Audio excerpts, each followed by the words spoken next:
Blog Talk Radio. Here at ACO Radio, American Communications Online, or any affiliated stations or websites are not responsible for what guest hosts or call-ins may say. All programming is intended for informational and entertainment purposes only. Hello, world! Welcome to the new you and the new universe. Says, plural, that is. We're going to be discussing all types of uni, multi, meta, xeno, alpha, omega, psychic, UAP group, and welcome anyone that feels like they are an alienologist or ufologist or just interested in groundbreaking changes that are possibly inner consciousness or parts of you that may be seeing things outside of you, and we call these UAPs, unidentified anomalous phenomena. And we welcome everyone, whether you have the chemicals firing off in your head to join us, or consciousness, or your modern incarnation of one's carbon-based unit, as we refer to you as a biological entity. But we're going to discuss how we are all part of the new 2021 on planet Earth and the various ways that we can respond to each other in these modern days. And I can hear Richard T. Knight, who is my co-host for tonight, and I see some people are tuning in, so thank you for that. We'll be asking you to call in if you have a question or want to participate, 347-945-7207. We are creating the ACO UFO Club for those of you that want to know us. We are those that have had experiences in life, in body, out of body, scientifically speaking, more of a neuroscience consciousness, where some call it phenomenology, or in Maslow's theory, it would be peak existence, I guess, or peak experiences, and doing our best to help everyone in this conscious house of reality in this 3D dimension. So this is the study of consciousness scientifically with UFOs, and that alien civilizations exist. So what I put up was, so you saw UFO. You believe alien civilizations exist. Now what? Well, the UFO Association of various club members, us, those, we-ins, of alienologists and ufologists who want to join our ACO UFO Club will join us and everyone to begin a new life after the year 2020 on the planet Earth. So we're recreating this, and I said because we've done this before many times over, but now these may or may not be your perception or your understanding of who you are, and that's okay, because we're all about self-actualization and what is truth for you. But we're going to live on Earth now and affect each other, and we know that, so we're looking for people of similar interest and future and how we get plugged in a neural network that's already been developed by those who have to be able to want to learn more and do more and experience more. And self-actualization, also, when you are really well endowed with your higher wisdom in your chromatic system, in your grades in communities, you become attached to others on this reality, and some of these call these gated communities and gated empires. So there is a new way to live in smart homes, smart communities, gated communities, and we've had these forever in ancient days, the great empires, and we used to call these gated empires heavens, and as far as I know, many people still do, but that's the trick of what comes out of our mouths now is what we form as sounds and symbols in radio airwaves.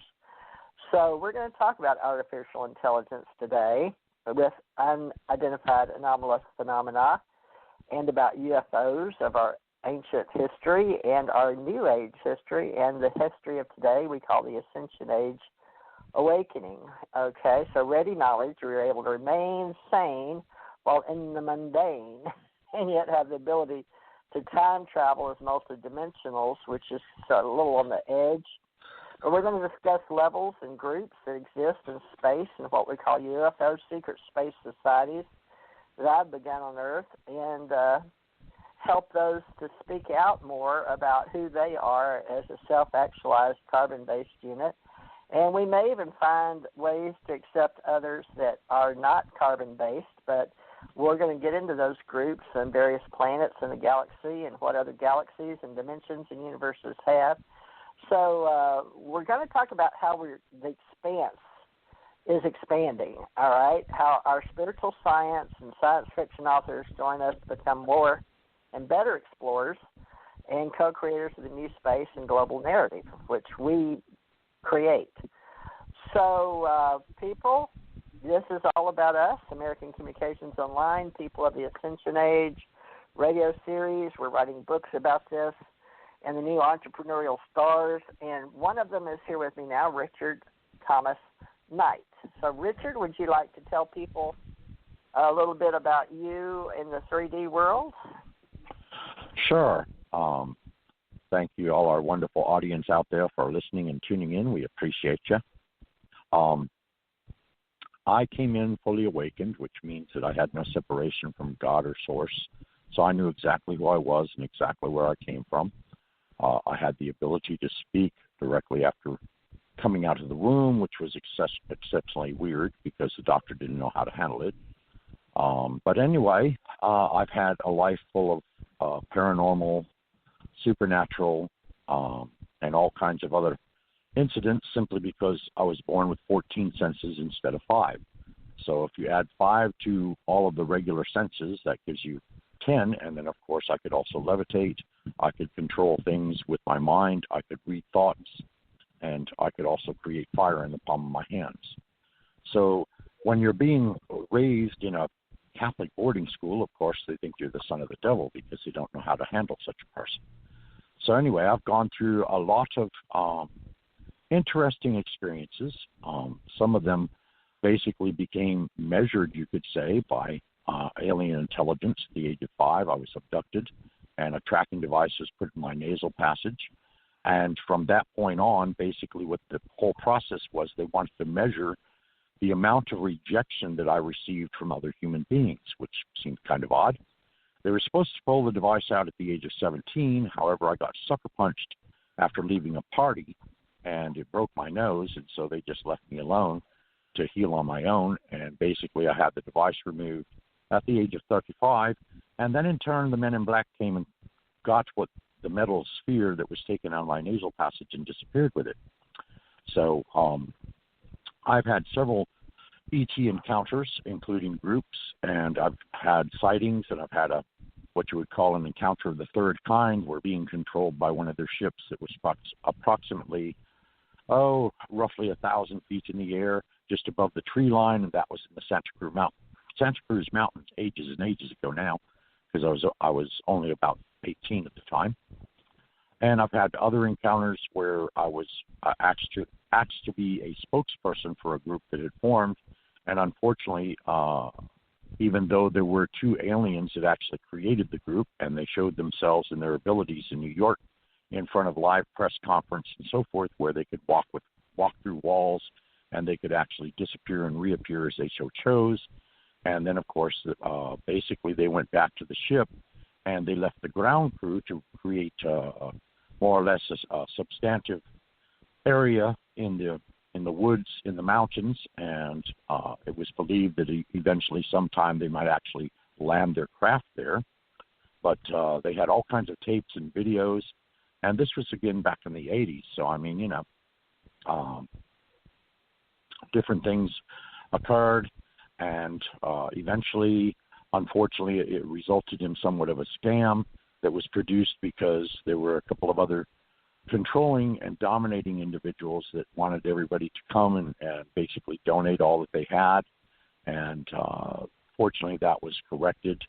Then there was another incident where basically you could tell for an absolute certainty that someone was being controlled both physically and mentally, by an outside source.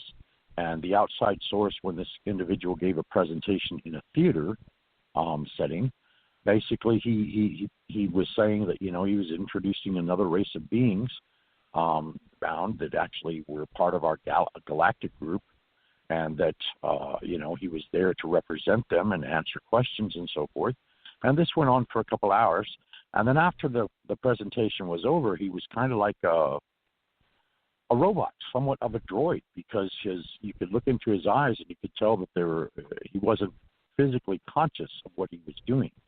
And that was a very interesting experience as well. So I have believed in ufology and UFOs and alien intelligence and alien life forms for pretty much all of my life. I haven't had as many encounters as some are out there, of course, because they study them in great depth and they follow all of the different things beginning back in Roswell and everything forward. So you're talking from the 40s to now. So at least 80 years worth of study and so forth. And there's a great many groups, and we welcome you all to join our forum, because we would love to hear your experiences and love to hear what kind of information you've garnered, or experiences that you've had, or, you know, visitations maybe that you've had. I do know that there was an entire town. I don't remember the exact name of the town now, because actually a book was written about it, and in turn it was turned into a movie. And it was mighty coincidental that the movie, when released, was only allowed to be shown for 10 days. And basically, that was because part of it was considered to be classified, because it was a rather traumatic event that happened in this town, where basically there were the whole of the town, which roughly was, I think, about 200 people, were actually hypnotized by aliens and taken upon craft, and they had all kinds of conversations and so forth.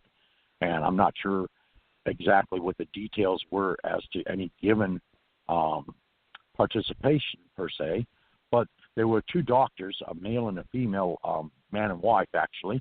Both, one was a psychiatrist and the other one was a psychologist, and they undertook the study of this town, and they hypnotized these individuals, and these individuals under hypnosis would actually report to them on record exactly what they had experienced and so forth.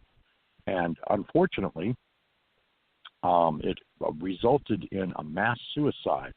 It was like when these people became aware of what all had happened to them, or what they had experienced, a great many of them actually committed suicide. And that was really a shame.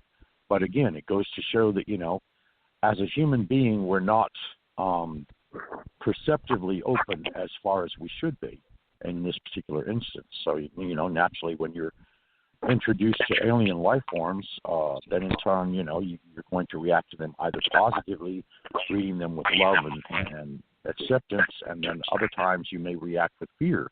And of course, in this particular instance, a lot of people react with fear.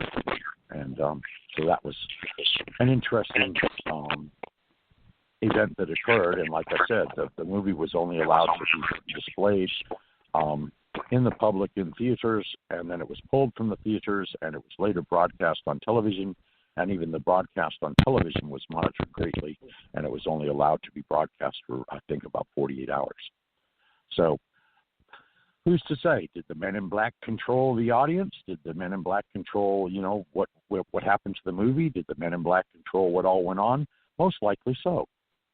And, of course, the Men in Black are a great conversation piece, simply because you have two different species of Men in Black. One is basically covert government agents that want to secretize all persons' events or experiences with ETs, basically kind of erase their memory, or at least control their memory to the extent that they're no longer in a position to share their experiences.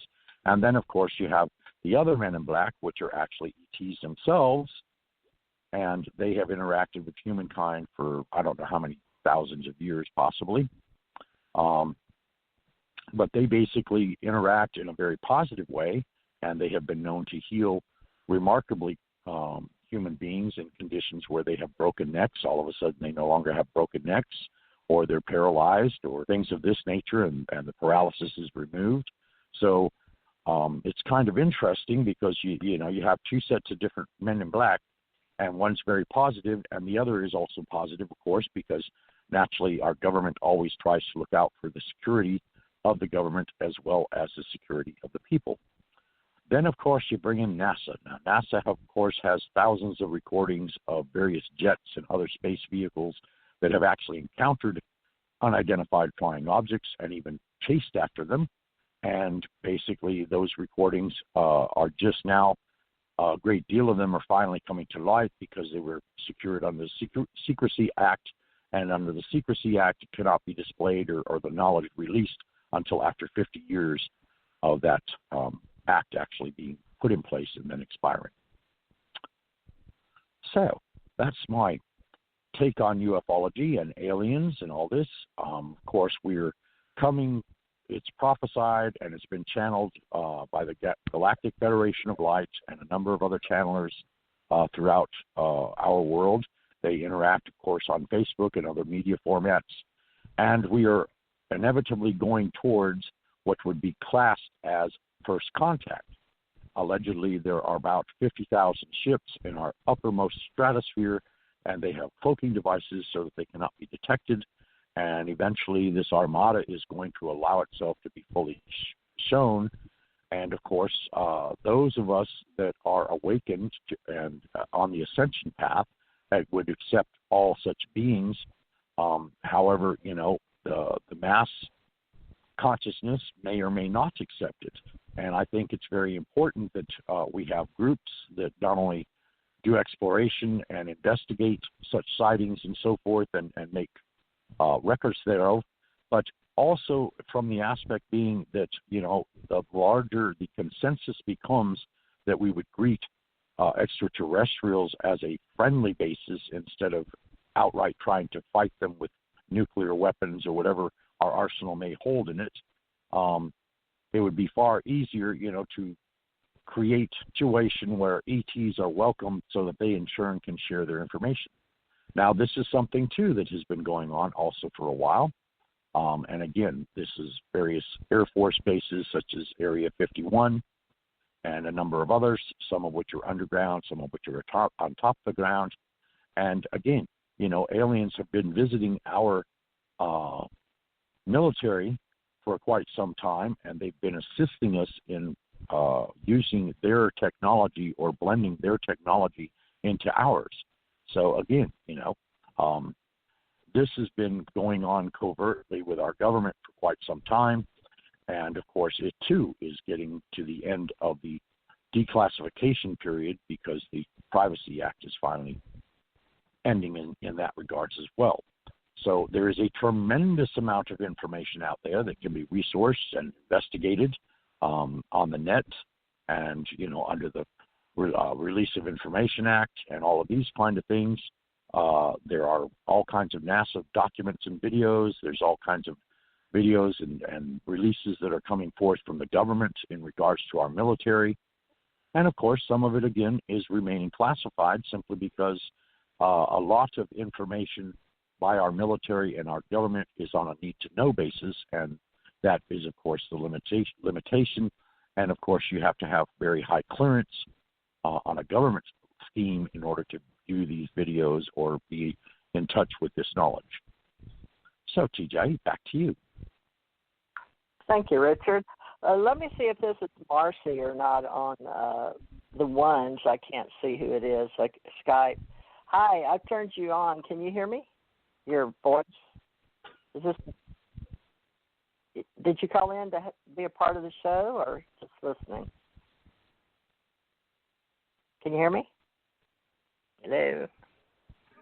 Hello? Perhaps they're just listening, I guess. I guess so. So that's fine, folks. All right. So we've decided to expand what we've been doing in the past, and there's a method to the madness because in my 3D form I have died and been on the other side, but some people don't want to deal with that, and we have found out that through the course of living on the planet since I've been alive, December 26, 1951, that's a very momentous, all the M's, I guess, in Morris Day.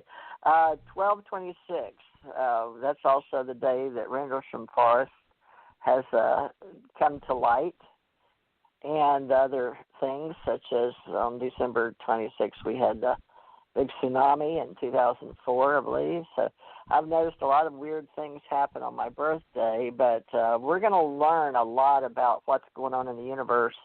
And as all those that have been on the planet before, we use Atun, or the sun, atom-type energy with Mother Goddess, the moon, where we reflect on the moon, and we've had the moon as one of the 7 levels of, and we have all the things that make up reality in verbose languages that we didn't have in the beginning because we started with nothing and symbols. So it's going to be fun to go back and study ancient wisdom and new thought teachings, and at the same time, ancient aliens and all that we've seen before with Eric von Daniken and then Zechariah Sitchin, but also many people that have been working inside the government and written books as well. And I have been fortunate enough to have spoken many times with Stanton T. Friedman, who was a physicist, and he worked for several companies, and he was bringing forth aliens are real. And so there's different people that have passed on, including J. Allen Hynek, who I also had the pleasure to meet in space or in a jet. And he asked me to continue his work, which I didn't understand what he was asking me at the time, because at that time I was only like 33 or 4, and I think it was 2004 or 5, and he passed on right after meeting me within 11 months or so. But I was supposed to meet his secretary to get hold of Center for UFO Studies, CUFOS. And I guess you could say that we're picking it up now to help others with different groups, including the Center for UFO Studies, and MUFON, which is Mutual UFO Network, which I'm a part of as well. So there's various companies that have organizations. Now, I'm going to talk about Center for the UFO Studies because J. Allen Hynek started it, and you can look it up at encyclopedia.com. Let's see. It was founded in 1973, and he passed. Let me see. Does it say when he was the founder? It's CUFOS.org.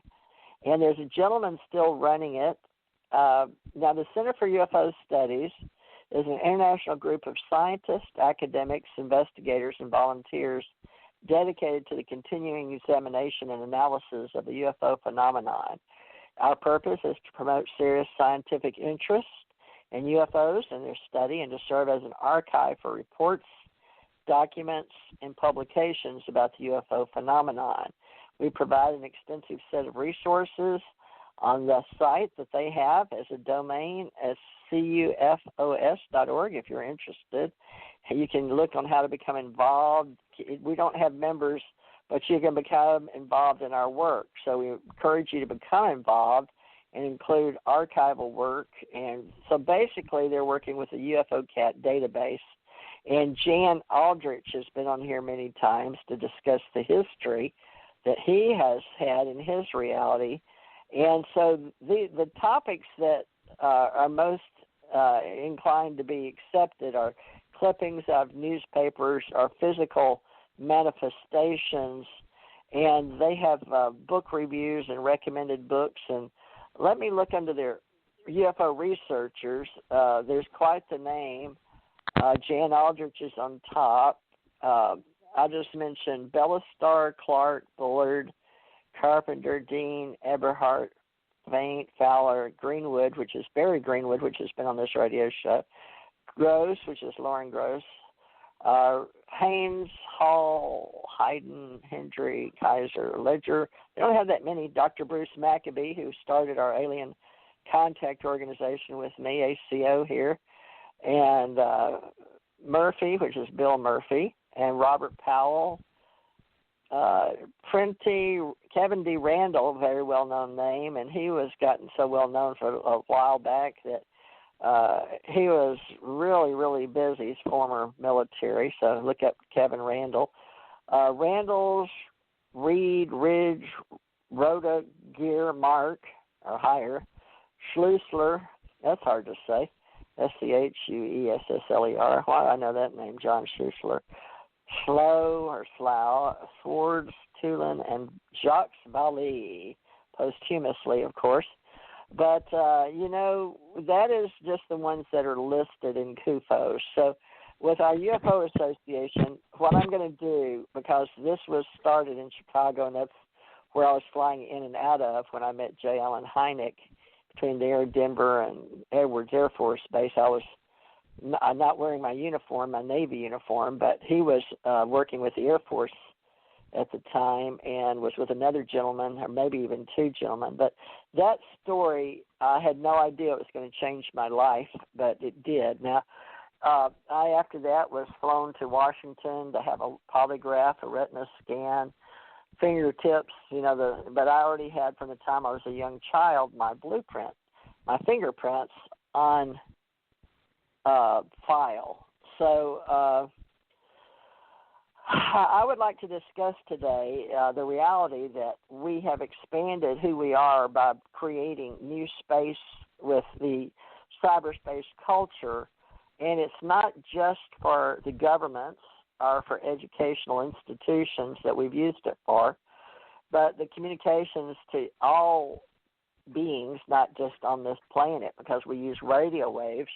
And a group I worked with, and especially in 1985, when we were doing Star Wars with President Reagan, I worked with my husband, Thomas Ray Morris, and I'd like to help keep his name alive for the UFO Association, because he and Stan got along really well, and he was able to tell Stan a lot of information, and Stanton T. Friedman kept it to himself, including the part of our positions with Majestic 12, which a lot of people didn't even know that they were to believe in that, or that it was a thing, or that it was a clearance level. So there's a lot of history that's going to be coming out in this reality that some people have not been privy to.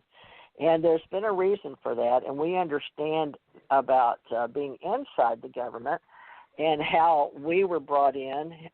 Tom was born May 16th, 1959, and had 26 schools, which is outrageous. They don't do that anymore.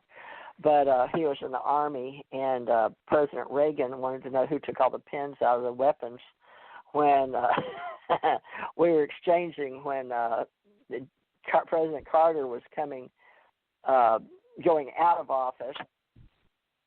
Can you hear me? No, I lost you for a half second. Oh, okay. Well, I'm still speaking on the same little phone. So Tom got lost in the fact that he was taken to Washington, D.C., and met President Reagan. Now, he met President Reagan because he took the pins out of the weapons that were in exchange for the people, because Reagan wanted to meet him. Now, they became great friends instead of him going to Leavenworth, which he thought, but he became one of the Secret Service agents. They called him Agent Morse, and he did quite a great lot of things, and so he was able to become what they chose him after a couple of incidents with some Russian gentlemen over in the European theater happened that I know about. But Reagan wanted him to find out about the UFOs, so it's how he got attached. And me, we both got attached during the same, for the same, finding out what was out there and what wasn't as far as classified information. Are you following me, Rich? Did I lose you? No, I'm listening astutely. All right. Well, you've got a little bit of an edge because you saw that letter that his sister sent me in order to start the book for us in Men in Black, or the Central Intelligence Agency that came to visit him. And we don't have anything that anybody should be worried about because it's hearsay evidence. And this is what I want to talk about our UAP group, Unidentified Anomalous Phenomena, is we're building a group of people that we can know and trust that has moral and integrity, but that understand we're using our whole brain, logic, and reasoning, and we're not just doing the stories of self testimony. We're going to share some stories of people that are, in my mind, bona fide. But if you are bona fide, a human being that has had something in your life with a tale or story that you can't really understand, we welcome you as well into our unidentified anomalous phenomena.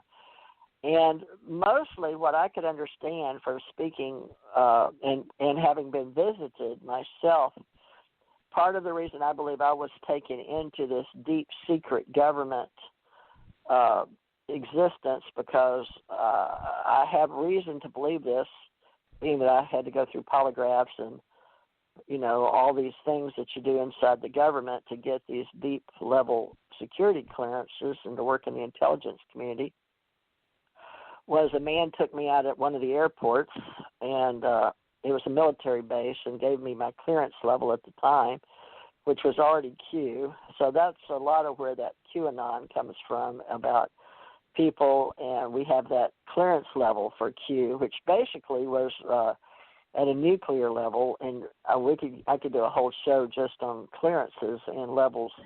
But also, the Majestic had above top secret, and the Majestic 12 was, as far as I know, was set up before I even got on the planet. So I just became a part of that, and my code name was Magic, and it was MAJIC. So from what I can remember about the Bob Lazar story, which my story will cross over with, and my husband's, was Bob Lazar was there during the time that we were, and he did have a magic or majestic clearance. And I don't know how many other people will try to defame what I'm saying, but apparently in this business in the past, if you had anything to do with anything doing with a UFO or EBE, extra biological entity, such as Dr. Richard Allen Miller, who I'm also working with, he was a GS-18 and in naval intelligence as well, but there are people that have actually done work that I believe it's been over 50 years, and they're going to let most of it be allowed into the reality base that we're going to write books about. Now, one of the gentlemen that I found to be relatively smart about, he wrote a book, was, the name slipped me. Great. There's several I did have, but I've lost my library or left it behind in Kentucky. I'm now down in the panhandle of Gulf Breeze, Florida, and near Pensacola base, and between the Fort Walton and all of those over there here in the Panhandle. But I'd like Richard, if Richard, I've got some stories to tell that I would like to separate them between the study of alienology, which are the aliens that fly the machines that some think are artificial and others believe are biological. In other words, they can move around and become like plasma beings. And now there's levels that we're going to discuss, folks, that may or may not have been talked about before. But I don't know how much Richard knows, and he doesn't know how much I know. But Richard has been privileged to start the story that with me on the Men in Black, so we're going to move forward on the Men in Black together for people that we can talk about. And so there's going to be different topics in our UAP. It's a psychic group, folks, those that worked maybe on Project Stargate or had, you now know the difference between remote viewing and your sixth sense and using the ethers or your higher consciousness, where you're got conscious, subconscious, and superconscious. So there's all these parts now of this group that I'm creating with Richard, and he and I will be the directors, the general directors. Now, Jan Aldrich heads up the part of the UFO Association that he says, he's had cancer of the throat, and he is doing his best to spend as much time as he can taking all the Center of UFO Studies files that people have kept for years and years and actually scanning them and properly as is Barry Green. So they're doing their part to help Center of UFO Studies with scanning and microfilm. They are protecting those pieces of paper through the years that have just, some may be crumbly, some may not. They not know where they come from, but they're doing the best they can. And Mutual UFO Network. Richard, you've not been in Mutual or Center for UFO Studies. That doesn't mean anything except you just weren't in them, right? But have you heard of MUFON? Yes, I have had contact with MUFON, a number of their leadership personalities as far as the state directors and persons of that nature. And yes, I have been invited to conferences and so forth. Unfortunately, the timing was bad, so, wasn't able to attend. But yes, I am very much familiar with their organization. Me too, and I wasn't allowed to attend either. I remember some ladies a lady that was John Gray's mother that lived in Houston, and my mother worked at Rice University, but she was going to school there. But across the way was the Aquarian Age bookstore, and the lady took me to the first Mutual UFO Network meeting I was to attend at NASA after knowing astronauts in NASA, and my husband worked at NASA. But after I'd come back into town from being in New York, they wanted me to drive them out. I drove them out to Clear Lake, and then they said the meeting man came to the door because the door was locked on the side, and said, after we drove all the way out there, they weren't having the meeting. I asked them, "Are you sure?" But they'd always been, and then all of a sudden it wasn't the day they were taking me to it. So that was pretty strange. But let me, some of the books and publications I'd like to share with you is books that Mutual UFO Network, I've written several myself, but there's several books if you'd like to look at on MUFON, and I'm going to give you MUFON's website, I believe. It's MUFON, but it's Mutual UFO Network, folks. And I'm looking at theirs, and it says MUFON Z2 Systems. Let me go back to home. Let's see. So MUFON.com. So we've mentioned CUFOS, Richard, and MUFON. So those are the two major ones, less in the United States of America. And, of course, we're speaking English, the business language.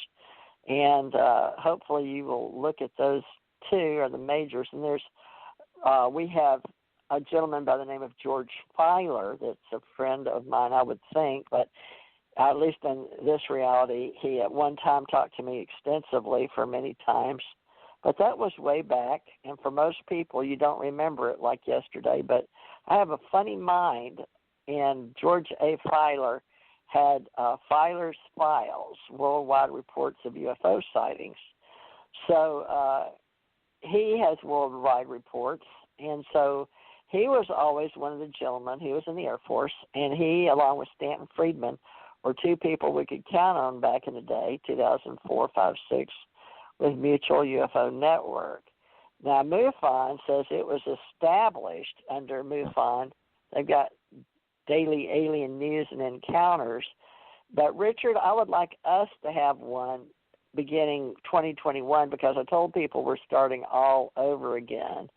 So they have the TikTok, which ticking for Pentagon disclosure.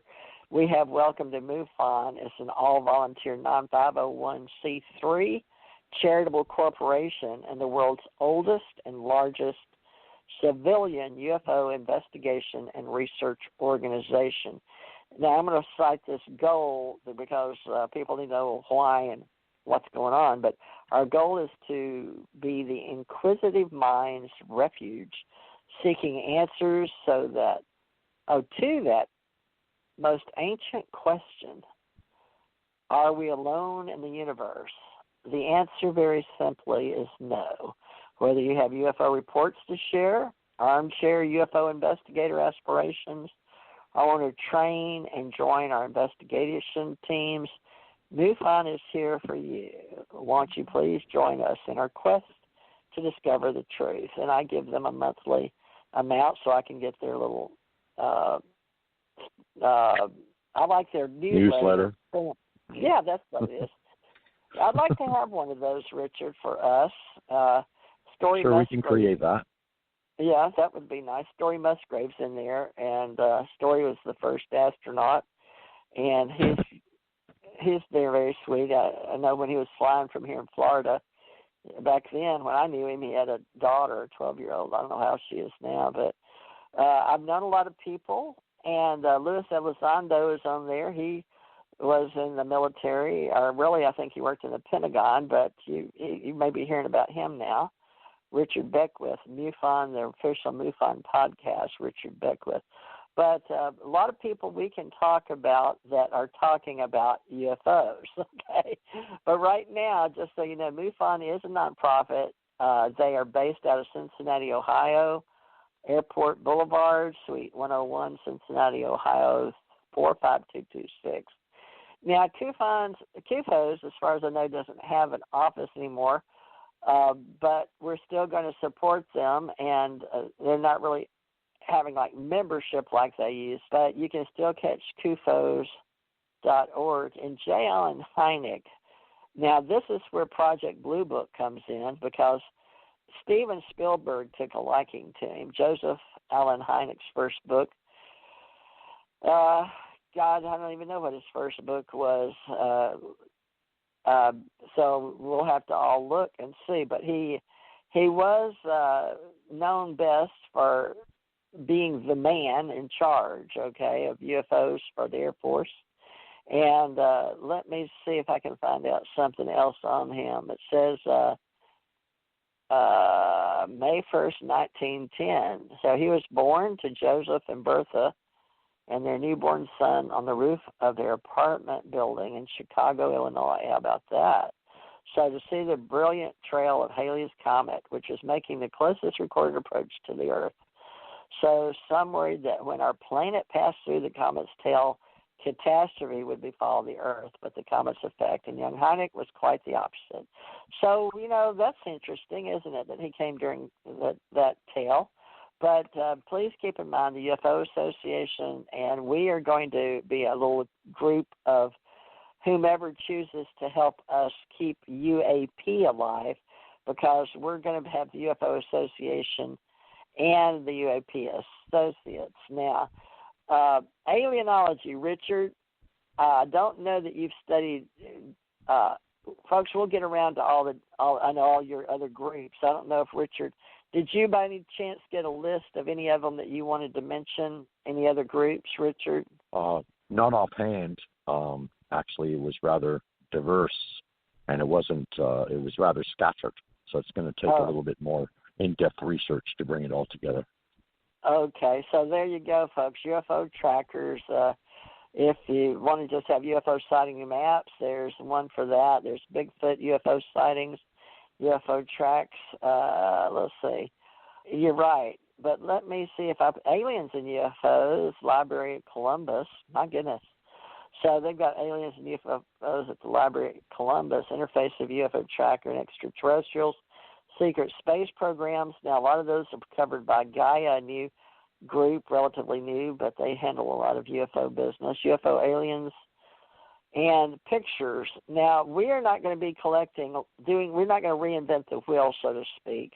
We're going to go forward with a new 2021 look on what it's going to consist of with humans, people, and those that are interested and have similar interest in psychic, UAP, unidentified anomalous phenomena, which will take in more than what we think of aliens colonizing the Earth.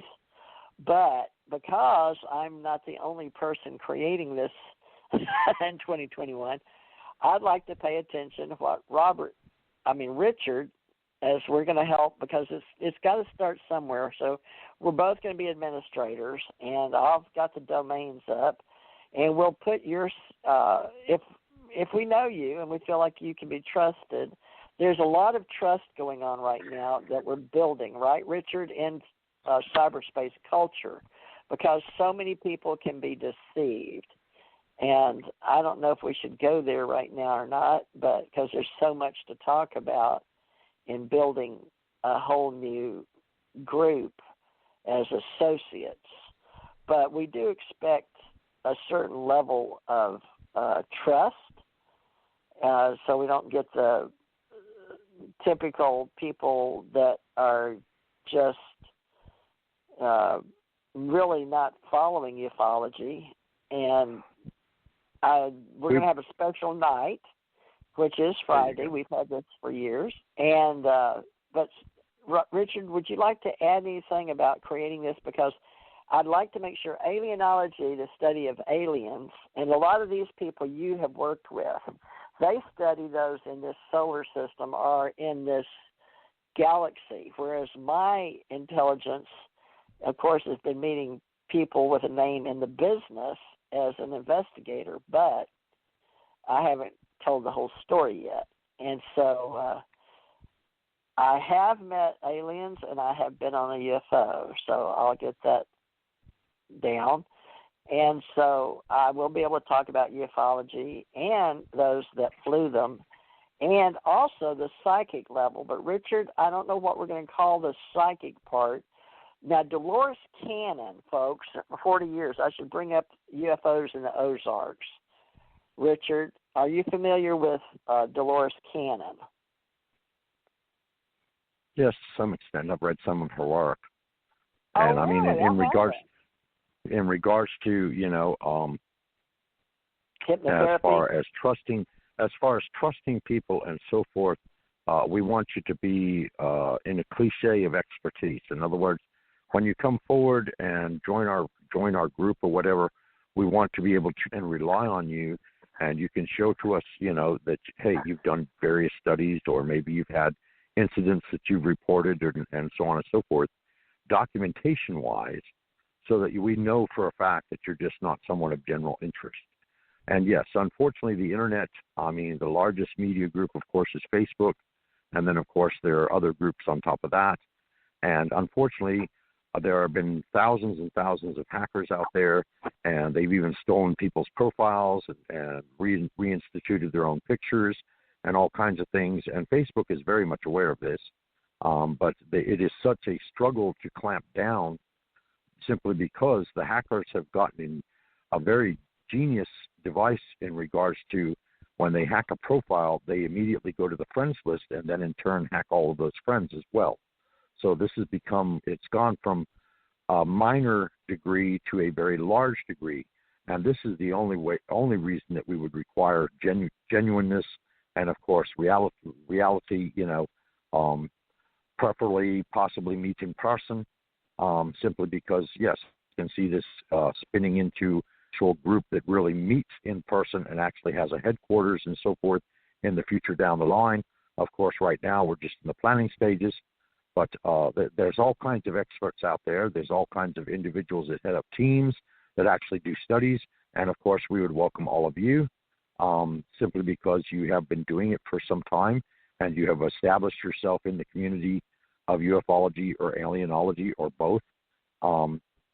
I, like TJ, have also been on starships as they're classified.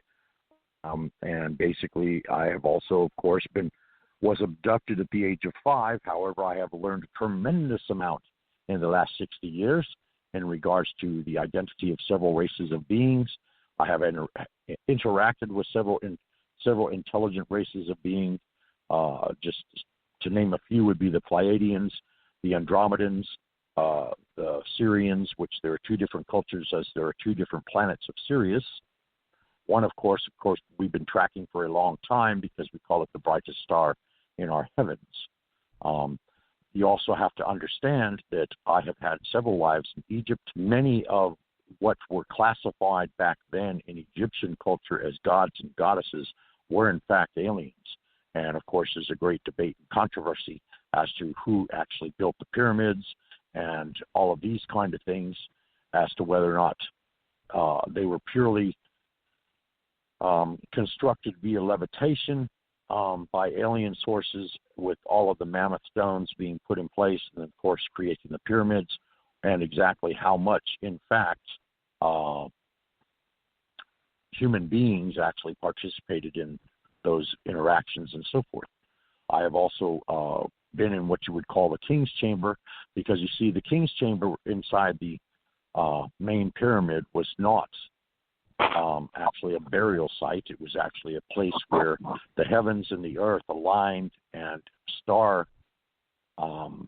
energy came down into the chamber, transform a given individual that was receptive at the time, and when they were transformed, again, they would become immediately aware of and in contact with alien races. So I've had those experiences, and those are all on file in my archive, fortunately. I don't know exactly how many times I've been here, at least 1,000 times, if not more.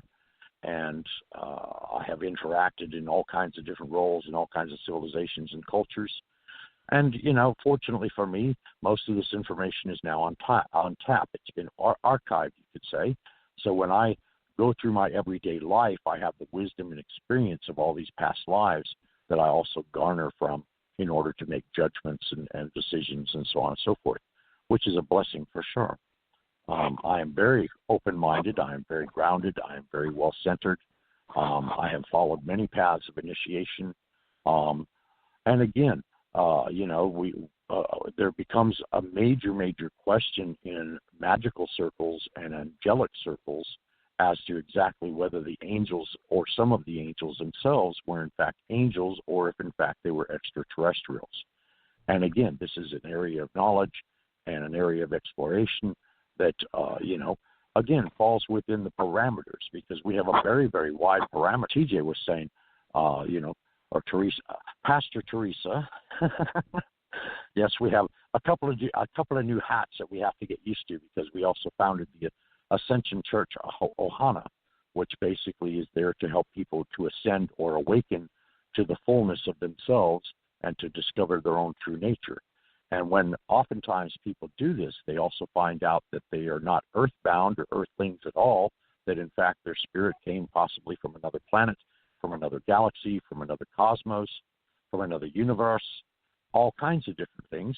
And then we have individuals, it is alleged, of course, that there are a great many alien races already running around in human form among us, that in fact, due to their technology, they were able to create human bodies or human likenesses, and underneath them, their actual physical structure, their physical organs and so forth are quite different than ours.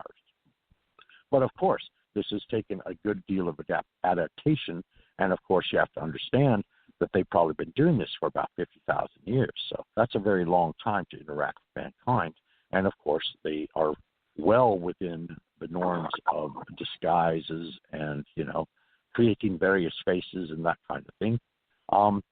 So yes, you never know. You see, the reality is that they are walking among us, and oftentimes those that we befriend are actually not of planetoid or Earth origin per se. And there are a great many tales of the Anunnaki, and that was a particular race of beings that basically overlorded the race of mankind for quite some time. It took a great deal of struggle and a great deal of competition in regards to releases from their control, and there are some that say that we are still under their control. But again, this would depend on where it is you are actually coming from. Now, me, personally, I have just recently announced that I am a celestial being from the 16th gym, so yes, my home environment or my home space, you could say, is very ethereal. It's very etheric in origin, and it's not so much physical manifestation. We are energy beings of a very high classified intelligence sector, and we are here, of course, to assist mankind. My particular position is that of celestial healer, and so basically prior to now, I was actually healing entire universes at a given moment in a given space and time, which of course you must understand that time is a relevant fact that is only used mainly here on the planet, because when you go into outer space and you go into other dimensions, time is recognized as a cyclical or a circular place in which events are listed or events are they transpire, and then in turn they're archived. So we can get into that too, because I've seen time shifts. I have seen turn into 8 a.m. in the morning and then suddenly go back from 8 a.m. in the morning to midnight. I've also, of course, experienced teleportation, where one basically focuses so intensely on a particular location that all of a sudden they manifest in that location completely corporeally, and their physical self is transported from where they had been to where they wanted to be. And of course, I also do remote viewing. I have been certified by Stanford Research Institute as having my gifts. And of course, I was on the outset, or I guess the elliptical, of becoming heavily involved with the government. Fortunately, my advisors prevented this from occurring simply because, the children that were taken basically into these programs were never seen again or heard from by their family or friends. And he did not want me to go through this particular, so therefore he prevented me from becoming a part of that program. But then there are also secret space programs with the military. I am very much aware that we have had a base, you could say, on Mars for a good long time. It'll be interesting to see if, in fact, the military is able to keep this out of the eyes of the rover. But then again, the rover is being controlled by NASA, which is a part of, or an arm of the government to a large extent. So therefore, the rover probably won't go in certain areas on Mars. But we have been building what you would call a militarized opposition force, so that in the advent, should a actual physical encounter occur, whereas aliens are attempting to deploy themselves onto the Earth and basically take us into their control or whatever, we would have in turn a defensive force that would basically prevent this from happening. So, yes, there are lots of areas of all kinds of unique knowledge and all kinds of unique experiences. And I know for a fact that TJ has at least a good 5 books, at least 2 or 3 on the Men in Black, and Lord knows what else she's got hidden away that she's treasure troved, and we're going to be exploring that. And basically, eventually down the line, that's going to become in book form and part of the public record, or part of a record that in turn the public can enjoy as well. I myself shall also be producing numerous books on various topics. But again, getting back to the mainstream of thought, magic and occult organizations have been around for a very long time.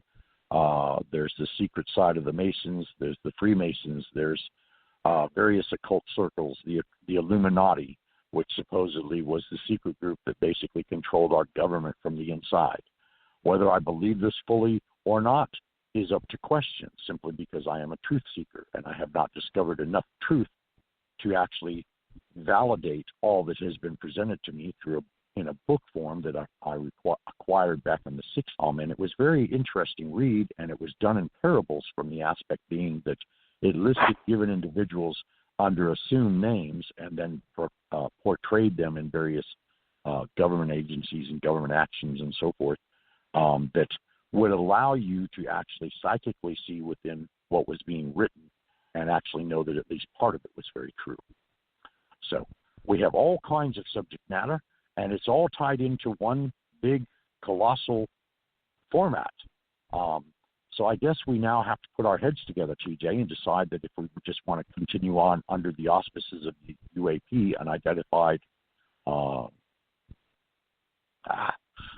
an unidentified anomaly phenomenon. Or unidentified anomalous phenomenon. Now, see that word a lot. That word anomalous, boy, you talk about a wide range of things. That thing that doesn't make immediate sense or reason, or anything that can be questioned as to how real it really is. That covers the gamut right there. And some people say aerial phenomena. I know that when Norio Hayakawa came on my radio show, he called it unidentified aerial phenomena as well. And then they have unidentified aerial vehicles, UAVs. So it's come a long way with acronyms. But people, we're going to use J. Allen Hynek's Center for UFO Studies that he founded.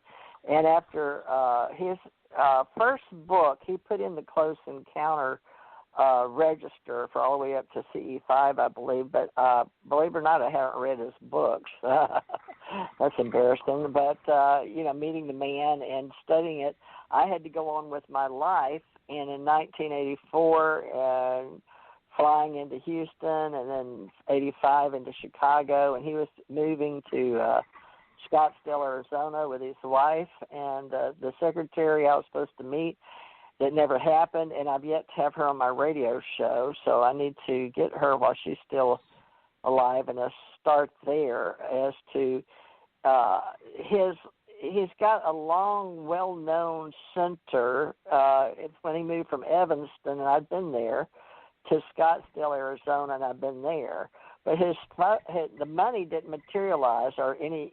It was really hard for him, and so that's why right now they've got all these papers of friends that were helping and volunteers in Evanston, and why Jan, who's been on here several times, having the history. We're doing like an oral book of his history usually, and I'm sure he would have come today, but I wanted to get started again after the pandemic and COVID-19 lockdown with Richard, so we could work together. I saw that.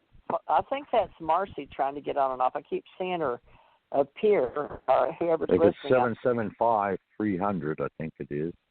No, it's all ones. I think she keeps trying. Somebody keeps trying to get on with all the internet with all ones to be a part of. Well, then that would be Skype, and as we know, Skype and radio frequency don't match together or become in sync with each other too well. Okay, it ends up there at the distance, and if it were Marcy, she would be directly phoning in. Well, what I had planned was just following up with J. Allen Hynek's center, but I was on the Air Force Base. I was called to Lowry Air Force Base, and I was trained. I had a lot of training in black, men in black, women in black, and doing things, and I was told I was going to have to go for a while, the winter gear, to the Arctic, south, I guess, the cold, wintry land that people don't want to talk about, but some people have been sent down there. But, that was almost like evil, like being sent down there. So fortunately, I got myself out of that. But I brought around a circle back to personnel information security, and I became a hospital corpsman, but they found some old files of me back from in San Diego and Balboa Hospital as a beginning E3 corpsman that got me into E4, E5 levels faster. So that's what I did, was hospitalman, or what they call a corpsman, and uniform, and then the security manager for the CO and the XO. But then I worked as a GS, because a lot of people get very confused because I did it all. I was in uniform, out of uniform, and I worked in government, Sierra Mariner program, which was new at the time, but also I worked joint Army, Navy, Air Force, Marine, and only uniform I was not issued was the Coast Guard. My father was Coast Guard, but I did have to go over and visit, and where was I? Houston, I guess, to go see there, but they hooked me up. It's just a matter of paperwork.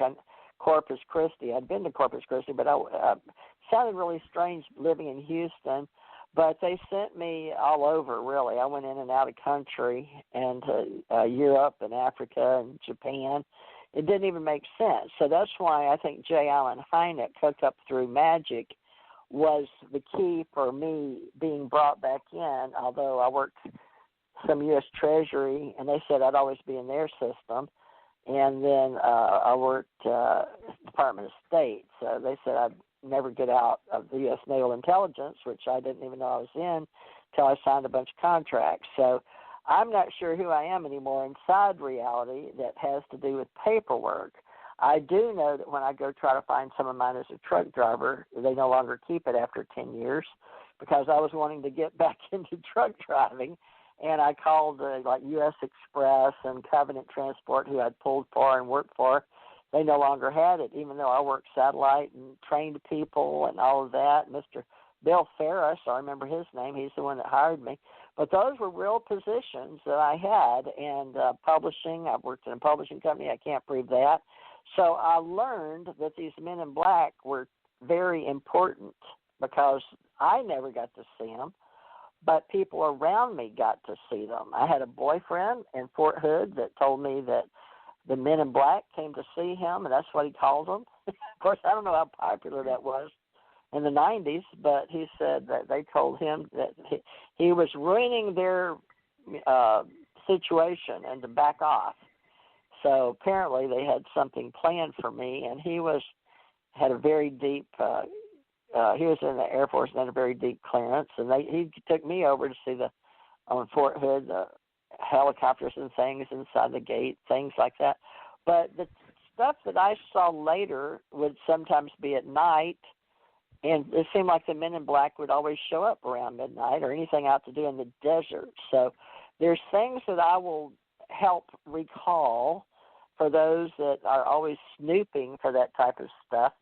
But, at the same time, is it relevant now? So this is what Richard, with an open mind, and other people that have parts are either something that makes them different. They've either had out-of-body or near-death or done esoteric work or mystery schools. I find this as a part that was not really accepted, and the nuts and bolts of ufology are MUFON or CUFOs.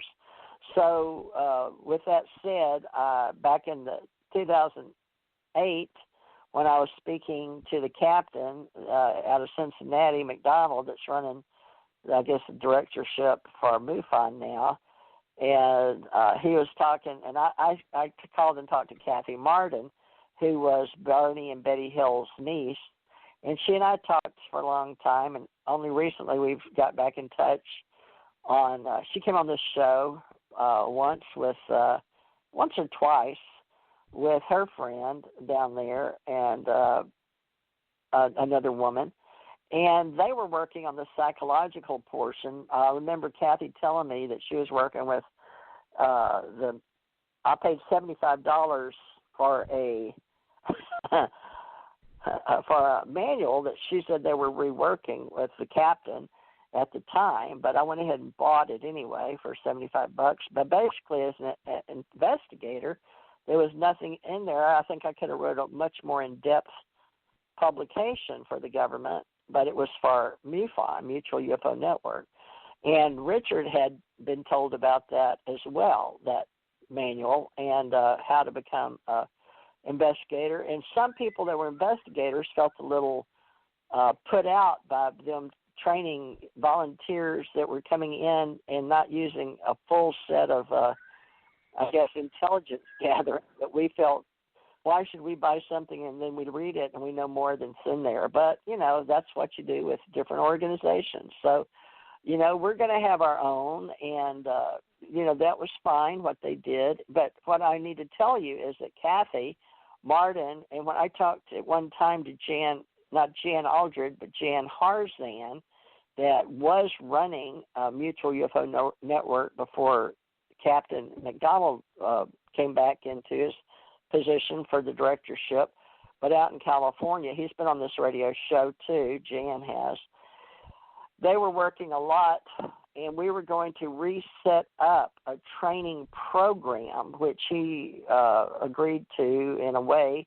But there was a lot more extensive infighting happening in the groups, and a lot of people were starting podcasting, a lot of women in podcasting in different agencies and different radio shows. So, he found it curious. He came on my show, but he was going to return, and a lot of things happened. But in the meantime, I'm still a member of MUFON, and I'll still pay my little dues. But Kathy Martin, Barney and Betty Hill, if you don't know, was the first male and female up north to be abducted, of the story that got all this famous being abducted stories. But we actually had a history before that, but that's the one that gets a lot of media coverage at one time or another, besides Kenneth Arnold in the beginning when he said they looked similar to flying saucers Kenneth Arnold and all of that. But there's a whole history I can go through that my threads. Each person you talk to may have a different set of benchmarks on their timeline, depending on how they were educated or did their research or was attracted to certain parts of ufology. So what I would like Richard and anyone else that is willing to volunteer with this group, because there's a lot of groups out there that made huge organizations and also got funding from other people because our organizations or other groups because they took the time to administrate, communicate, educate, and set up their groups in a proper way of functioning well, you know, and libraries have probably going to be a thing of the past, but I would like to think that each of the small cities can keep a library, but I've seen some of them dwindle down to e-books and CDs, and you don't see many hard copies like you used to. But let's say online we're going to work together and know who each other is in cyberspace culture. And Kathy was working on the part where people said they had encountered some type of alien abduction. So since she had written a book with Stanton Friedman and Betty and Barty Hill, I think she was a good selection for helping those. And so what happened during the MUFON development, since I was in it, they had all these events every year, was they were branching off into having people come and in a separate morning meeting. I didn't ever go to the UFO events, by the way, because I was a bona fide investigator and couldn't, okay, or they saw me differently. But the fact is I had my own encounters and my own experience in the government to do my job, and then the men in black following what I was doing. So my life is very complicated for a reason, but that's why I think J. Allen Hynek had found me. Either he was led to me or the extraterrestrials brought him to me. So I want to know, like everybody else, about these levels of existence that we can deal in, not only in our 3D awakened state, beta, I guess is what we're talking in, the most accurate attempt at communicating with Richard here, because I need feedback. So I have to have I've got a male, I'm in a female body and he's in a male body, so he's my counterpart for our extraterrestrial, entrepreneurial, star quality radio show, acknowledging others as we remain on the planet, having been known out-of-body experiencers, near-death experiencers, and we have reason to acknowledge as bodhisattvas or those that come back and return in a spiritual, scientific way to share that extraterrestrials are real. And there's plenty of them walking around on the earth, and right now we're at a controversy between religion and science, which has always been like theology and psychology, but we're going to bring these together. And what I wrote today about the future will have us plugged in, a neural plug, has already been developed for those who want to be able to learn more, do more, experience more. And a lot of you know and are keeping up in space with Elon Musk and his neural network, right, that he's helping to learn how to plug and be more than you are.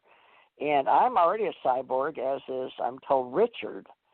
Now, that just means we have parts of us that are alien to the human body. I have titanium in my neck with screws. And Richard, you do too, right? You have titanium in your neck? Yes, I have titanium screws and a hasp in my neck, and even cadaver bone that was taken, that was evidently sterilized in some compatible way or whatever, and I guess was of the same, the donor had been of the same blood type originally or something. But anyway, they used a small piece of cadaver bone in addition to all this titanium hardware. And now, in addition to that, I also have a titanium hasp and some spacers between vertebrae in my lumbar section of my back. So, yes, like you, I have two inserts of titanium pieces that normally would not be found in a regular human being. So. Cyborgs, yes, in a manner of speaking. Cyborgs from another reality, in the fact being that we have psychic gifts that allow us to have, like, the third eye, which, of course, in all kinds of mystical traditions, basically, is the ability to see things that most people other than ourselves do not see. And, of course, be able to look into the future, the past, the present, all at the same time, to trace timelines, to see different realities in different dimensions, traverse into different realities in different dimensions.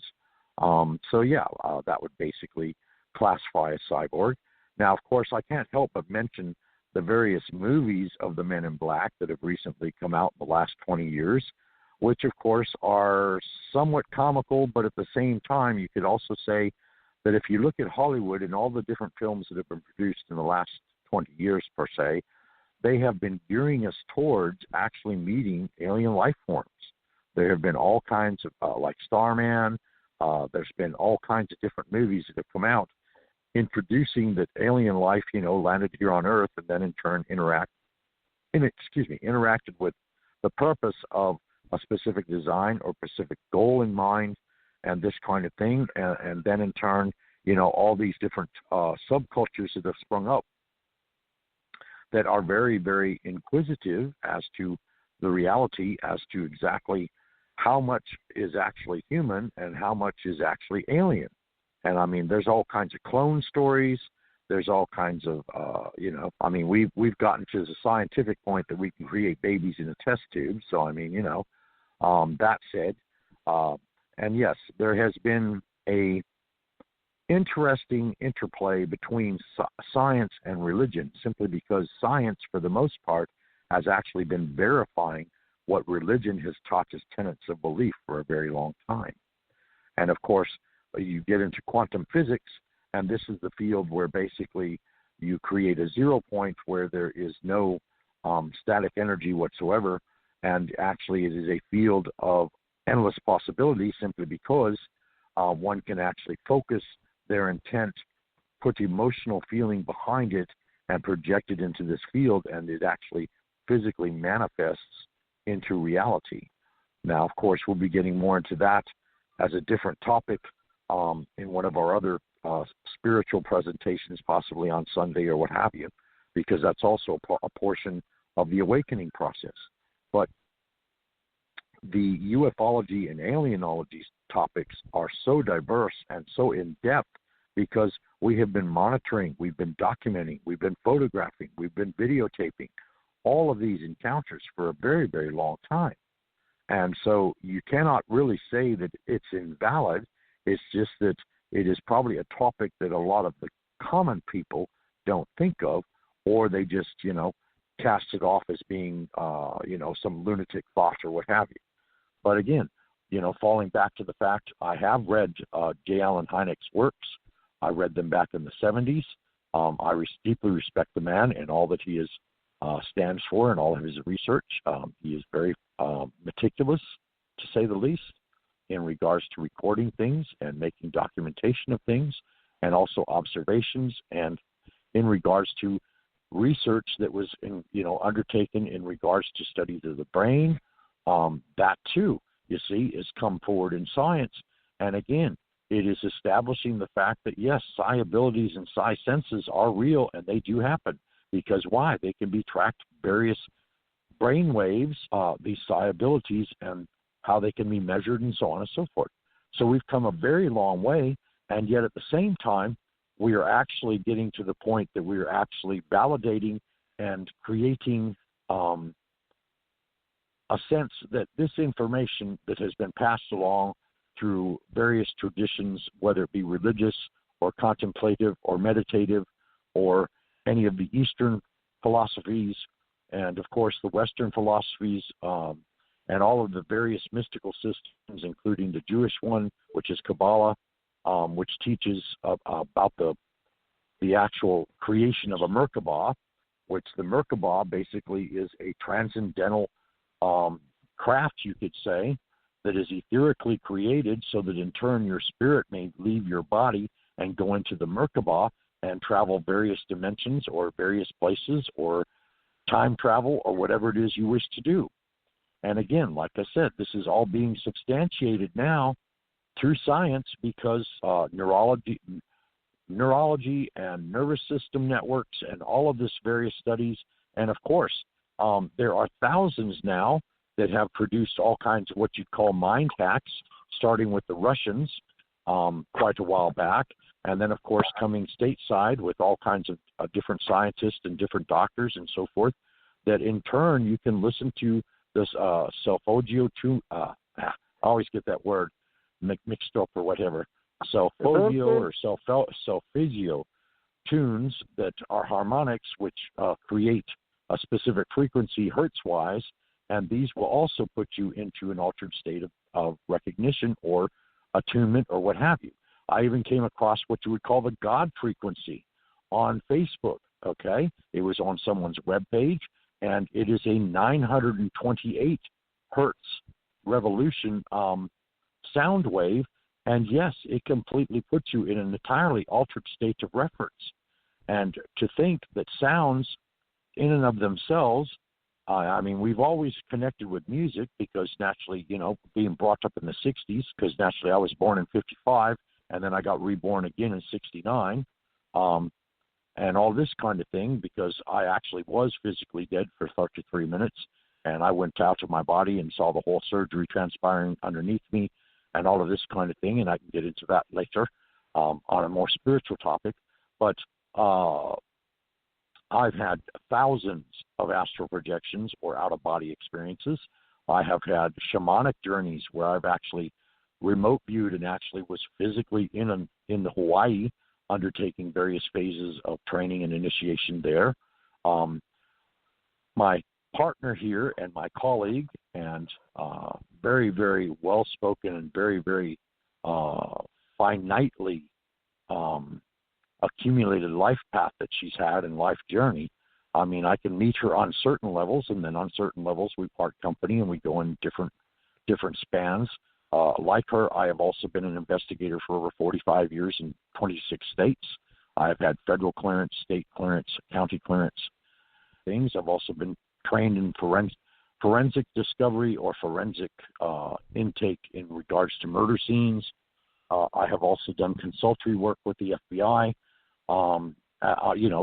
Just that, a consultant, okay, not under their employer or anything else, just giving them information that they would find useful in order to track down scammers and other various individuals of that nature, basically very bad and evil people.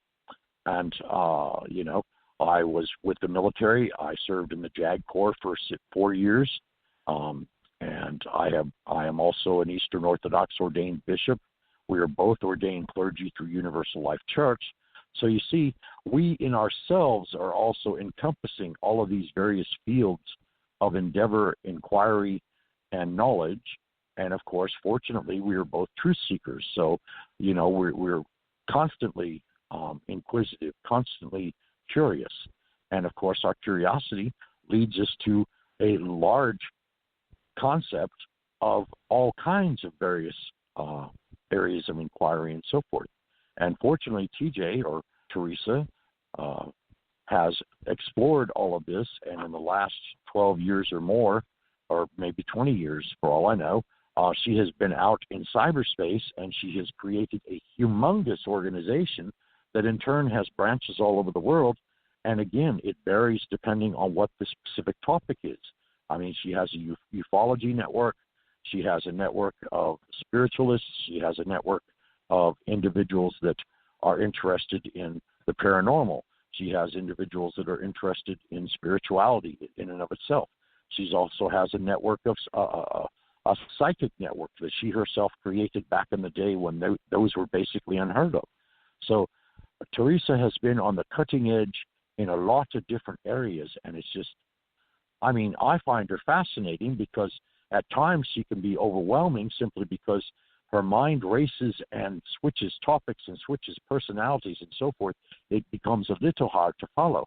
But fortunately, I am very open-minded, and I'm able to track very easily because of my investigative skills and also the way that my brain has been organized, and I've constantly been using both sides for a very long time. We do relate, but like in any other human situation, we have to adapt and adjust and get used to each other.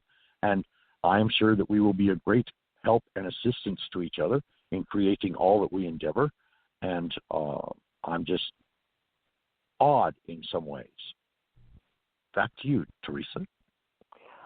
Well, there's a cynical view, and, I didn't grow up on fiction. I wasn't allowed because my teachers trained me not to read for whatever reason back when I worked in the libraries, but they wanted me to read nonfiction, and I believed that that's what all I should, so I was very logical growing up, even though I'd seen a UFO and angels in the second grade when I died. But I kept that under my hat, although I did tell parents, and that you just kept it to yourself. But my story is so intertwined with what I had to do as a child that had been visited by ETs, which I thought angels. But now, we have these little green men that Chinese or Russians know they aren't, but that's the story we give to people to keep them amused, just like the Men in Black don't have certain things. And yet I find them in my life, but I don't talk about those either. So there's been a lot of things in UFO reports, and they haven't really done a lot of alienology or the study of aliens that fly those things. But I believe in 2021 we are going to be separating the nonsense in the science fiction from what is real, although we've got to remember we're moving into AI cyberspace culture, where it's very easy to mistake yourself for another or error in optical illusions, because in the future, and our self-acceptance of reality in cyberspace is the fact that everything about us can now be duplicated. So we're going to have a various, let me see, how can I say this? We're going to have to be very discerning, of what is real and what isn't. And that's why I'm looking for people that can have an open mind, but at the same time, we have to recognize what's been built and honor the many people that were in the military that weren't allowed. And I've worked with a lot of veterans, and a lot of people in the government ask me not to forget our veterans and let them tell, because before they pass on, they need to tell their stories. So, I heard different people's stories, and like I said, I met Jay Allen Hynek, and I spoke with Stanton Friedman and George Filer, who Stanton has passed, but George Filer is still out there. And I met Jesse Marcel. I did his back in the early 70s, I believe, because Stanton and I remember us talking about that. And then I've had Calvin Parker, Pascagoula, which is the one that NBC, I think, sent down J. Allen Hynek to interview, which I didn't know all this till I got older and got out of the investigating business and out of the government and retired, that I started when my daughter was sick with cancer. I started putting together all these sensational stories because my husband, while he was sick, I had helped him write some of his books. So I started with my mother and her books and his books. So I became a publisher, and I went with Lightning Source, as did Dr. Richard Allen Miller. Now we went with Amazon. So I wear many hats now, and it's been out of the need to help others. So I feel like in the service to others. And, I wished I would have stayed on the path, but I think the government had me on the path they wanted me on. And the U.S. Air Force, I went in and out. I met colonels, and it always seemed like the Air Force, the Army, and the Navy were working together. And, there's the CIA is involved in some of these stories with Project Blue Book and other things. And so it's a very in-depth ocean, this psychic, alienology, ufology, and seriously, folks, there's no nonsense when it comes to our psyche and how we're being programmed to accept ourselves either in what they call virtual reality, like many people, including movies about the Matrix, that many people believe we are an illusion, that the carbon-based units are being formed by the higher entities that are artificial intelligence, like some of the movies. So we're going to have to be very discerning and start assisting each other, knowing what is the alien hybridization program, as some people talk about, as an ET alien agenda that's been going on forever by those above. Now, some of them know about the Grigori, or those that were in Keys of Enoch, and the various levels of heaven and angels, which some people believe were always stories that compared to the Anunnaki and all the deluge stories and all our world religions. So this is something we're looking at with people that now call themselves Hyperions, or they're philosophical with logic and reason and being whole-brain thinkers. So this is going to be very interesting, because all of this, the U.S. Navy tracking UFOs, the U.S. Air Force, and of course, Central Intelligence Agency and NASA, and we have National Security Agency. I think we have 16 all in the intelligence community, and we have crypto and cyberspace, cybersecurity now, and cyberspace culture. So it's not going to be easy to separate, but it is about splintering the internet now. So we have a lot of social media that we're all aware of, with Twitter and Facebook and FaceTime and, we said Twitter, Pinterest, I use that, Tumblr, Reddit, so many out there, and Instagram. The kids don't really use Facebook as much as the baby boomers do, but we really have more topics than religion and government. And these topics of UAP, unidentified anomalous phenomena, will include our paranormal days on Saturdays, when there's different groups that do Bigfoot, or they do ghost, or they do different things that are of the spirit, not necessarily manifest in the 3D material form. But I follow Maslow's theory on how we can help each other and who we are and what humanity is here to do. But at the same time, I want to be able to accomplish helping J. Allen Hynek's group that reportedly spent much time collecting information. Now, CUFOs lived, it says the International UFO Reporter and a peer-reviewed scientific journal, the Journal of UFO Studies. So the CUFOs pioneering national reporting. We just want to make sure that everybody understands MUFON and CUFOs, and there's another fund that Jan talks about that helps fund those. And then there was, for a while, we had a gentleman, multimillionaire, involved. He took things in space.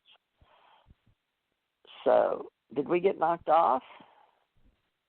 Interesting. No, I don't think so. Okay. Well, good, because interesting. I don't see that. Now, separating what we can see and not see, folks, there's going to be fiction and nonfiction, right? There's going to be tangible and intangible. There's going to be material and immaterial. And there's always, it seems to be, a dual society for those highbrows. But we know that a lot of people want to deal with the secret space programs, and there's various people, young kids, that are the people talking about what happened in Atlantis or Mu or Lemuria, and we all have our own inside imaginations, and those are developed just like our fight or flight freeze, because to keep us alive. But at one time, we were more about food, clothing, shelter, peace, and rest, and we still are, actually, to transform ourselves into what we need to be in the future. But talking about grays, and Richard mentioned several in galaxy, and then out of galaxy was Andromeda, and I have an Andromeda galaxy relation as well. So my universal levels of thought processing has been outside Milky Way and Andromeda galaxy, but I'm willing to talk with all those that want to form an alliance And there is a man that wrote something about the alliances and how he sees it. He sees it from more of a spiritual realm. But, we can't neglect the fact that there's so many of us are syndicating synergistically who we are. We're melding, and we need to be needed, and we need to be known, and we have all this self-actualization going on at the same time that we are cohesive. Like Richard and I, we've never met, but yet, just like some in my past, extraterrestrials will put something or someone in respect to my reality, and it becomes a part of it. And so I do psychic work, just so you know, and Richard and I do readings, many readings on radio, and we have a huge following of people because we help them in a small way, because he and I have been blessed to have enough. We're abundant, and we're asking those of you that feel like you have enough or you have been self-actualized in regards to your evolution, that you've got food, clothing, shelter, and you have some time to give to Source or your monad or your God or your group. We're not creating a cult group or unknown. We're going to be sharing the mysteries that we've identified. But anomalous phenomena is the key, because that can include all paranormal groups, ghosts, even cryptozoologists, I would imagine. But we usually think of unidentified aerial phenomena or vehicles. So that's probably the part with MUFON, CUFOS, and all those groups out there. I have a lot of them that are state directors that have been asked, they've been wanting to come on for years. So I'll probably give them a chance to come on and explain what got them involved and see if we can create what it is that we're going into. Now, Richard, you like to talk about inner dimensions. And, of course, in Keys of Enoch, it only talks about 10 plus 2 or 12 in the groups of angels, I think the different heavens. But all ancient scriptures, folks, whether you believe in them or not, that is written, manifested already, and whether it's taken into your religious beliefs or belief of any kind or just as folklore, they're out there. So just like there's going to be a lot of stories of the aliens and extraterrestrials and UFOs in journals and all of that, but it's up to you to discern what is real for you and what we call generates interest. It resonates with your inside self, but being self-actualized also means you understand your inner emotions. You're able to be your parent, adult, child. You understand all the ramifications of psychology. And I've heard people lately saying they've been meeting people that have never understood themselves or even had anything in psychology. But I believe in being strongly educated with humans and social psychology with this, because while we're probing and researching each other, it's good to know each other, but have feelings to know when it's time to delve deeper and when it's time to back off. So we're going to use all our senses. Now, Richard, I know with MUFON and CUFOS, they'll all won't just get the facts with the vehicles. They always want to know if you hear of any crashed vehicles, right? Let me see who this is, 631. Hi, 631. Oh, good. I'm glad that you have my phone. Got my call. I'm sorry. Are you doing readings today? No, we're not. We did them yesterday. And, all right. Thank you. Sorry. That's okay. A lot of people just want readings. That's what they want. And, Richard, I apologize for that, but I thought maybe they'd be interested in the UFO biz. But, folks, that's what we're going to find out. Now, let me tell you, the psychic business, helping people, okay, with their reality is very well needed, I guess one might say. And if you're doing it helping people with your intuition, your sixth sense, we all have it. It's just some call on the universe to make that present. Now, a lot of the people I'm working with that are engineers, scientists, they don't want anything to do with the phenomenologists or those people that have studied science fiction or done anything with the imagination or talked with abductees. And so this I find very curious, and that's what Dolores Cannon, going back to her in the Ozarks, and Bill Ferris, I believe was his name. We have some pioneers in the UFO events, but it's Ozark UFO Conference. Let me see if they still are around because I haven't talked to them recently. Dolores Cannon was the one that was Bill Ferris, and she was on the Air Force base and was asked to help someone recall information, and it got to be where some of the past lives were coming out as she was able to hypnotize people. So Dolores Cannon on aliens, pyramids, and the ancient world, et cetera, you can look up Ozark UFO Conference. Now they have a 2021 conference. Let me see if it says schedule, if they're going to meet in 2021. Let's see, 33rd, that's the one closest down south, is April 10th. Welcome. And my goodness, Saturday, it looks like is it just one day? 33rd virtual. Okay, it's a UFO virtual conference, Richard. So this is something you and I may want to do when they've got Grant Cameron, George Nuri, Michael Horn, and these are George is a keynote speaker, but most people know he took like Art Bell's place on Coast to Coast. Michael Horn followed the Billy Meyer case. That's how I remember him. Grant Cameron, I remember him coming on our show here. Then they've got Mary Rodwell, who follows the remote viewing and doing like Dolores Cannon, taking people back in past life regression. And let's see, Whitler Strieber is a keynote speaker on Saturday, 5 to 6:30. I see Terry Lovelace, but other than that, I don't know who that Princess Janae is. That must be somebody new but most of y'all will know Michael Horn, George Nuri, Grant Cameron. Those names are normal.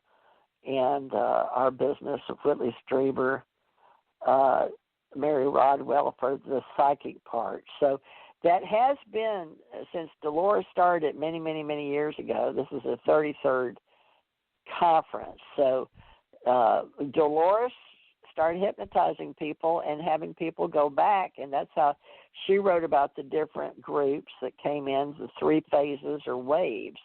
The indigos, blue indigo children and all those things is what we've done with separate. And I wrote about those historically in my books years and years and years ago. So there is a lot. And my name hasn't been out there for reasons that it's hard to explain, except a lot of real leaders we were doing the job, so we didn't have time to go get an entertainment and educate people about what we were doing. But there really is that deep level. And they're still out there, I'm sure. Just because I got old and got out of it doesn't mean it doesn't exist. It's just it doesn't exist in my world anymore because I'm not actively involved. But now that can apply to anything, right, Richard? Anything if you're not involved. For sure. I mean, you lose interest, not that you weren't interested or don't continue to be interested. It's just as something else takes your interest even greater than that which you'd already been studying. So, you just, I guess in a manner of speaking, you could say you lose track because you jump tracks to study something else or to explore something else and make inquiries and delve into something more deeper. And then, of course, anything that would have been on the slate or the plate previously is still on the plate. It's just that you're no longer eating off that plate. You've now delved into another plate and you're, savoring everything, all the information and all the hindsights and everything else that are involved with that. Also, at some future point, we're going to be interviewing Leon Wilkeson, who is heading up the Southeast Paranormal Society, and he is currently on the cutting edge in regards to UFOs and that kind of thing, as well as the paranormal venue as well. And he will be able to come on and give us some insight. And again, like I said, that's at some future point, because right now, of course, TJ and I are becoming more and more amalgamated, more and more in sync with each other, more and more transparent from the aspect of getting to know each other authentically and that kind of thing. So anyway, as we do this, I mean, we've only been doing radio now, TJ and I, for about 3 weeks, roughly speaking. And it's progressed, of course. It started out maybe a couple nights a week, and now it's progressed to 5 nights. Now it's progressed to 6. And, of course, I did forewarn TJ that this could easily spin off into a 7-day-a-week thingamabob, and that's exactly what it has the potential to become. Because, and I mean, you know, but at the same time, you have to understand this. There's a tremendous amount of work, and I'm sure TJ can instruct you and give you all the various details involved in setting up web pages and websites and you know, putting out your brand name and all this kind of different thing, and marketing and advertising in reference to, you know, having a presence on the internet, so that in turn people can go through the sorting of various radio shows and so forth, and our names out there, and you know, here's what we're doing and all this kind of thing. And then there's that's weird clicking again. I don't know what that's about. That's strange. It is. All right, Uncle Sam, if you're out there, you're welcome to tape anything that we have, because we're both very transparent, okay? And, you know, we are what you get, or what you see is what you get. That's all I can say on that. Well, I believe that it's very beneficial to the government, because this is a huge industry. And, you know, let's face it, folks, they like anything to keep us, you know, amused while they're doing whatever they're doing behind the screen, and I know that exists, just like for all our governments in all countries. And, you know, government's always been there since Rome, and it's not going to go away. We regulate ourselves, and there's always going to be those in power that want to regulate those without power. And that information and the knowing with what we're doing will increase individuals' self-actualization and their power, as well as knowing there is a higher source. Because one thing I've learned is that without my soul and spirit coming and going, and I did not believe in a lot of things as a child. I grew, and then I worked for the government, and it was very logical, very just get the facts, ma'am, you know, who, what, when, where, why, how many, how much type things. Journalism, you know, getting the story and making sure the facts were right, and that's what I was known for. I affected millions on cases, and then when I drove a truck coast to coast for 8 years, I was entrusted with millions in money. I drove for the U.S. Treasury. I pulled for Microsoft Corporation, Johnson & Johnson, and I got to see how our world works with trucking industry and railroads and planes. And when we were going to go global 30 years ago, we were already global, because we talked about having UPS and, FedEx going to all these other countries. And then we were creating product all over the world and import and export. And so I learned a lot about our reality and why we had leaders and how they got to be, and how they want to keep control of their empires and their land. So the next part is a part they're not accustomed to having in these UFO groups, is our AI and artificial intelligence. And again, I go back to Gus, our Galaxy Universal Shuttle, a 30 by 30. Clifford Stone, I've never talked to him personally. I bet he wouldn't know me if somebody told him my name. I can know a lot of things because I was an investigator, but they don't know me. So they don't know who the women in black were, the men in black. Richard was a man in black. I was a woman in black. So we were the ones that, we weren't evil. We were collecting a paycheck thinking we were hired for security or to find out information on someone or something. Now, some of these happen to be in other countries. Some of them were judicial.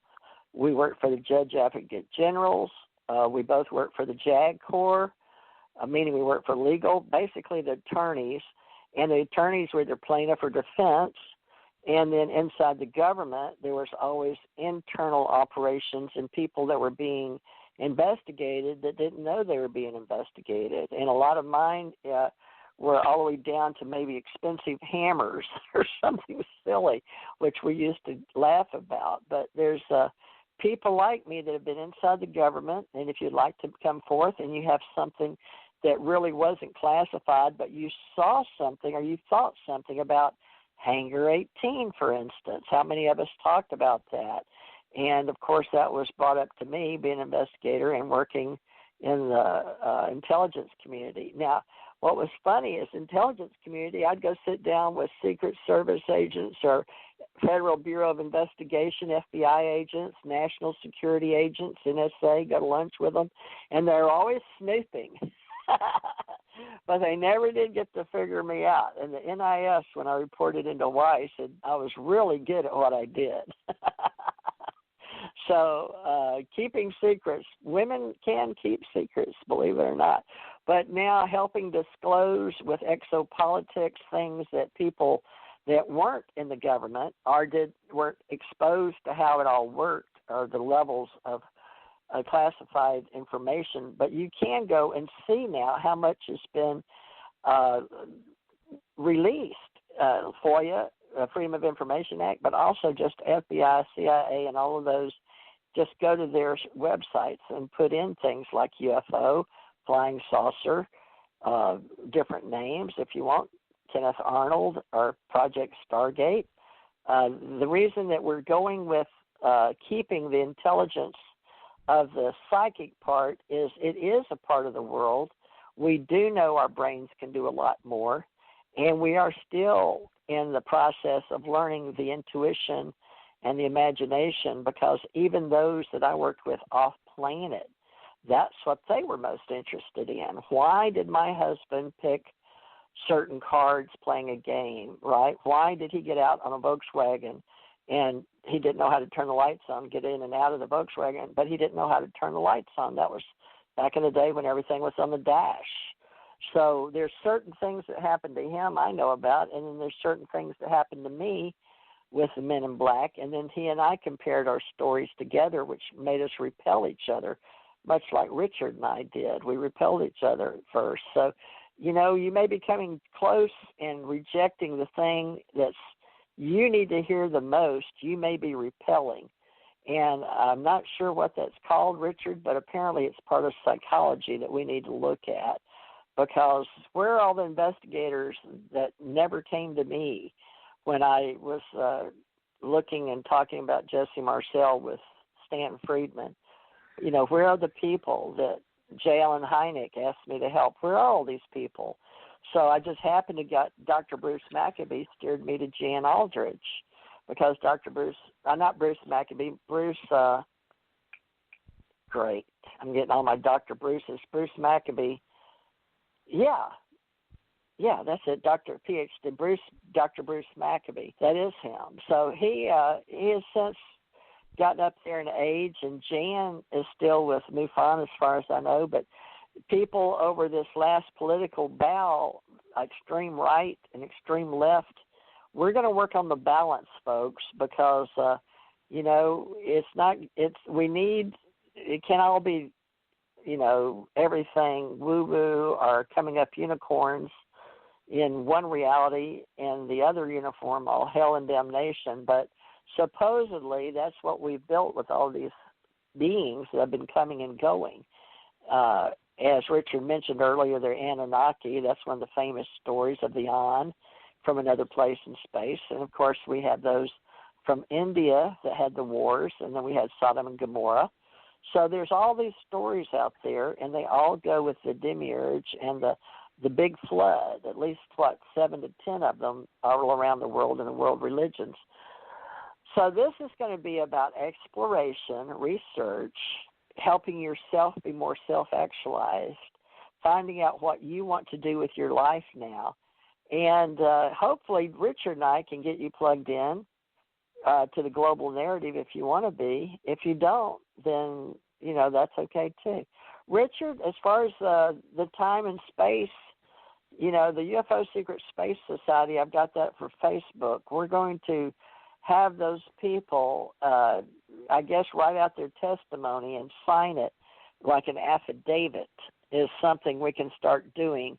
If you know anybody, or you can go on Facebook, folks, if you have time, and start collecting those testimonies and affidavits. Get them to sign it and send it to you.